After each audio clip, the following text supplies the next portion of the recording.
Hi, welcome back. It's been a while, hasn't it? It's going to be 2 months since I last done a video, at least. Apart from the portrait behind the scenes shoot, which you might have seen if you're interested in portraits. You may have watched that on YouTube. But I haven't done any of my normal sort of gear type videos for, it's going to be 3 months. Weddings, been busy, haven't really had time. So time to catch up, and weddings are slowing down, and over the last few weeks I have been doing a few other things, and I want to talk today about my Leica. If you haven't got a Leica, don't worry, this isn't a sales pitch. I'm not suggesting you buy one, but some of the stuff I'm going to say today might help, even if you haven't got a Leica. If you've got some other camera, no problem at all. Started to do some teaching through another company, and I've been doing some sessions with 2, 3, 4 people on. I did one on portraits. I've done two on street photography, one on night street photography, and a couple of days ago I did one on urban art photography. So I've been doing a few other things in wedding, which also keeps me busy. Let me come back to the Leica. If you watch my videos, you probably know that I bought a Leica back in, we're now end of September 25. I bought a Leica M9, I think it was February or March 24, so good 18 months ago. Had all sorts of problem with the M9. I had two M9s, neither of them were any good, so then I bit the bullet and got an M10.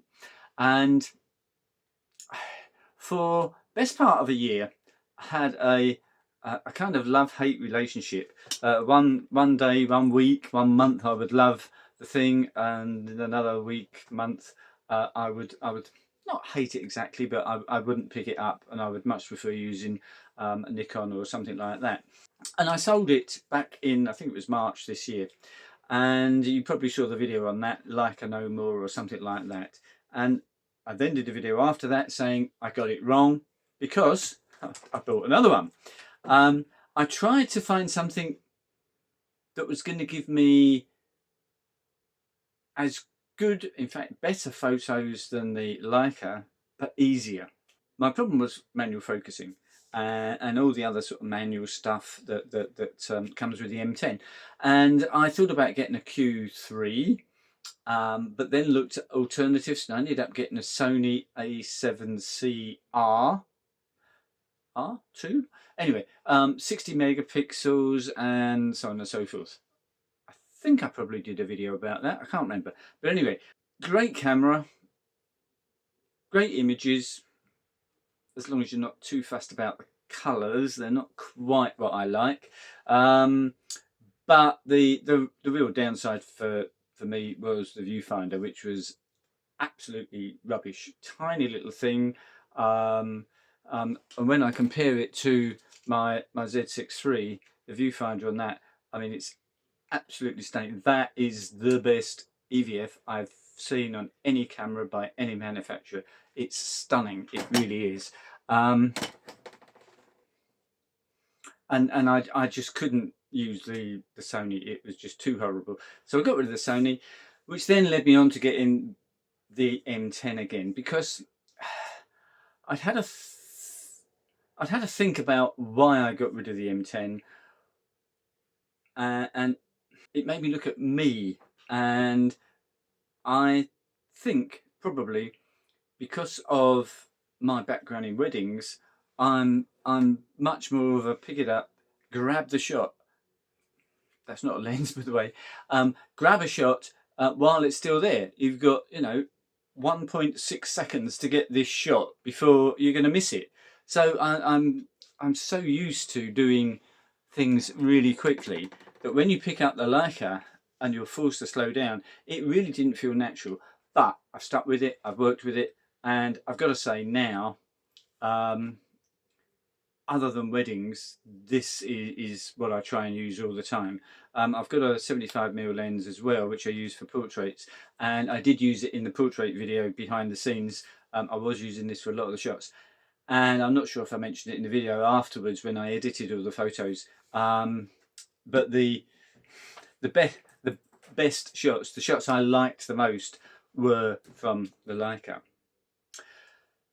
Okay, on to the reason for today's video: lenses, and particularly old lenses. Now, I've got, and I've had this guy, a 55 pre-AI, not an AI, not an AIS, a pre-AI, for years now, and I've used it on my D200, a D700, beautiful pictures.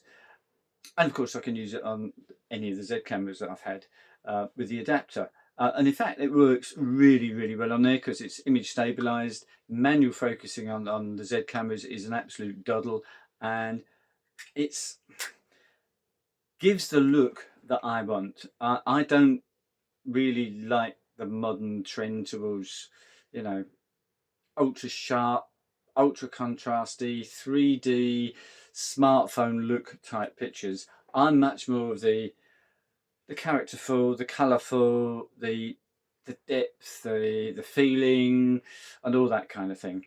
And this fulfills it. I wish I had enough money to actually get the 58 1.2, because that takes this thing a stage further. And one day I might just do a video because I've got one. But as yet, I'm not ready to put my hand in the pocket for, what is it, about £2.5, nearly £3,000 for a 58 1.2. So that's been a lens that I've used for a very long time. I've also had,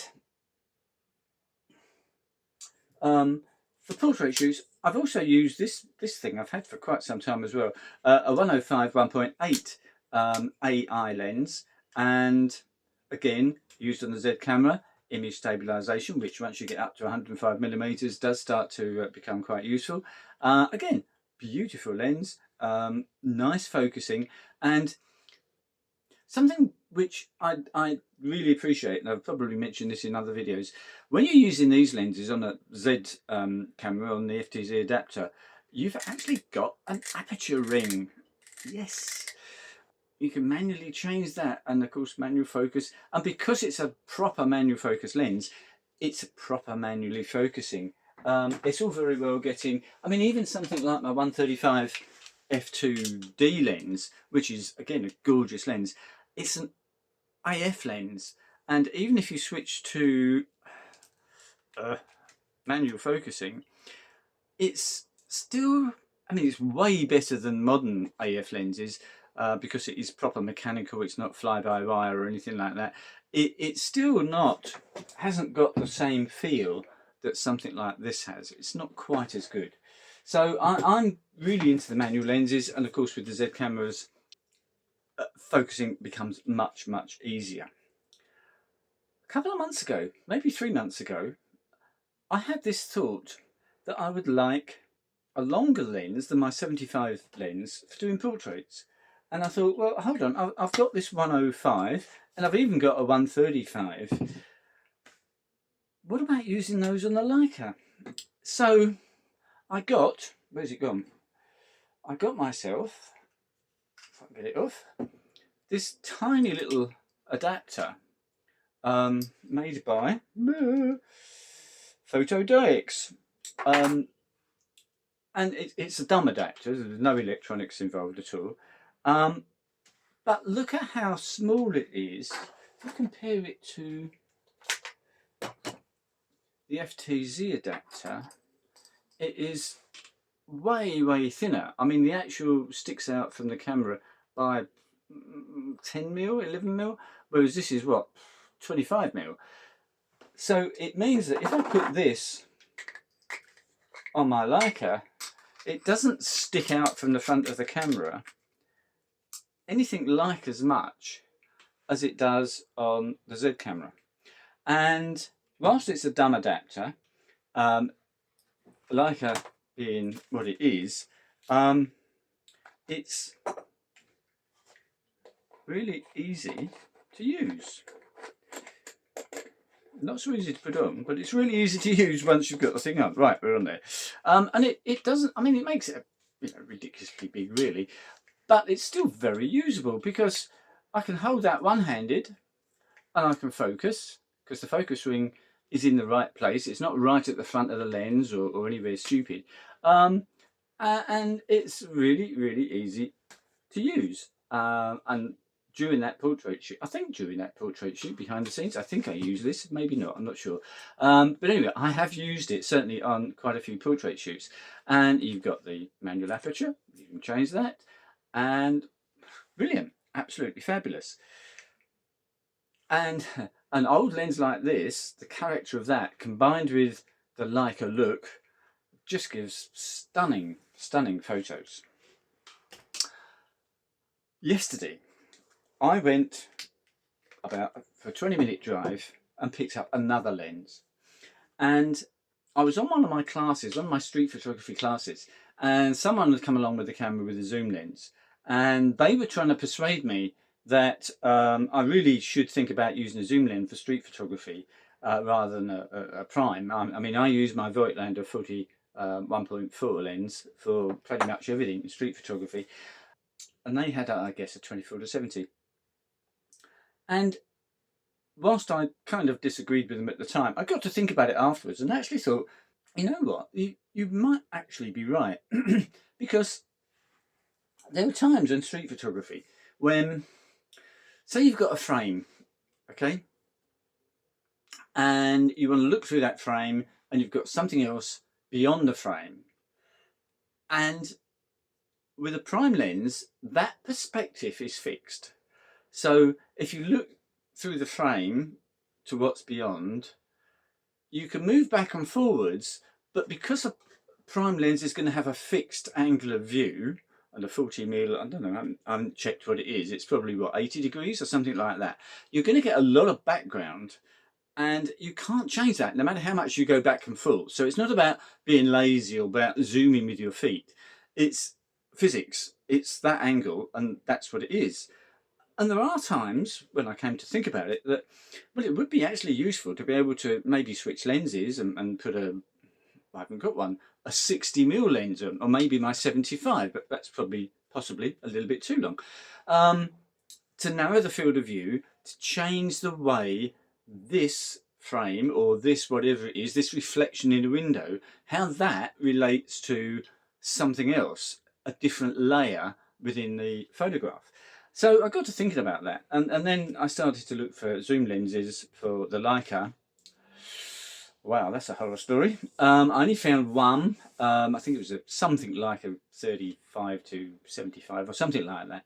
And I think it was about £1,500, second hand, of course. So I then thought, well, what about Nikon? Nikon do some old lenses, old zoom lenses. I know because I've had quite a few over the years. I haven't got any at the moment, but spent 2 weeks, 3 weeks looking for a Nikon zoom lens that would work well with my Leica for some street photography, some going out in the country and that kind of thing. Again, being able to change the angle of view. I'm not talking about being lazy and just zooming in to save yourself walking 5 or 10 meters. I'm talking about being able to change the angle of view, to change the perspective, to change the way the foreground relates to the background and that kind of thing, to be more creative. And there's vast number of Nikon zoom lenses, manual focus, and like D lenses. I've got some old D lenses there, but none of, no, I haven't. No, I don't think I've got a zoom D lens. I've had one in the past, I know that, and loved it. I think I used it on my D700 for a year or two. But I wanted something really small. And I actually went to, I don't know if you've seen the webpage, is it 1001 Nights or 1000 Nights or something? Someone has written the history of basically every lens that Nikon has ever designed and manufactured, up until the last few years anyway. And I went through all of those and anyway, cut a long story short, because I must be boring you by now, I found this guy. This is a 35 to 105, 3.5 to 4.5 aperture, manual focus, made, or originally made, I believe there's several iterations, but it was made first of all, I believe, in 1983. There was an update in 85. Then they went to AF lenses, and then someone did an update in, I think it was 93 or something like that. I have no idea what date this is. I haven't checked the serial number or anything like that. But it's an I don't know if it's going to focus. It's probably going to focus on me, isn't it? It's an absolutely gorgeous lens. This lens I picked up from Newmarket, which is about 20 miles away from me, for £55. And I promise you, if you said to me, here's a brand new lens, Alan, I would believe it. It's just absolutely unmarked. There's not any dust in it. There's no scratches, no marks on the barrel. It literally looks like it's never been used. The aperture ring works beautifully. It's beautiful for using on the Leica. It's a zoom lens, but it's one of those zoom lenses that does that. You don't twist it because this is your focus. So again, it means once it's on the Leica, it's easy to hold it and focus with one hand. So it really is a beautiful piece of kit. And it's relatively small. It sticks out 10mm more than it would do if it went straight onto the body, but it's, you know, it's still not a big lens. I mean, my only f-mount zoom that I've got is a 24 to 85, 3.5 to 4.5, and that is, you know, it's well, it's as long as the whole thing, including the adapter, and it's twice the size, and it's probably 50% more heavy. So this is absolutely perfect for what I want. And the reason I got this one as well is when I checked back, and this is the one of those old lenses that has got very good image quality, good sharpness in the centre. It does get a bit soft towards the outside, but that's what old lenses are all about. And I'm going to pop up some pictures that I took today. I went out, I popped out to some lakes and some woods just to try this out, and I'll show you some pictures from that at the end of the video. But I just want to encourage you that you don't have to spend a fortune to get good equipment. Now, okay, I know I've got the light here, but you could put this on a Z5. I mean, you can pick a Z5 up for what, £500–600 these days. £55 on a lens, and you've got a wonderful piece of kit. And the more I use manual focus lenses, because of the Leica and because the Z cameras are so easy to use as a manual camera, the more I like it. And in fact, my last wedding was that 7 or 8 days ago. I actually probably shot 25% of the shots I took were either with the Leica, which is obviously manual focus, or I put the 55 1.2 on the Z3. The Z3? No, the Z6 Mark III. Because I don't know, the more I do it, the more control you feel to have. And it really isn't very slow. Okay, I know on the Z6 III I can use 3D tracking, eye detect, and all this sort of thing, but it's not 100% accurate. And by using manual focus, especially when it picks out the eye and when you zoom in, that's where it zooms into. At least you're 100% sure that is in focus, and I don't know, it just makes you feel you've put a bit more into it, and it's not just click, click, click, click, click. You're being a bit more creative. You're thinking more about it, and I'm kind of getting into that now, I have to say. So, just some encouragement. £55 for that. I think you can pick one of these 105 portrait lenses up for, I think I paid probably about £110 for that. The 55 1.2 lenses, if you buy the AIS version, you're probably looking at £400, but this pre-AI version, I think, is probably only £200. So it's an affordable way to get fabulous quality images. So I'll pop a few of these countryside photos up that I took literally this morning, a couple from my street photography sessions over the last 2 or 3 weeks, and thank you for watching and enjoy your photography. Cheers for now.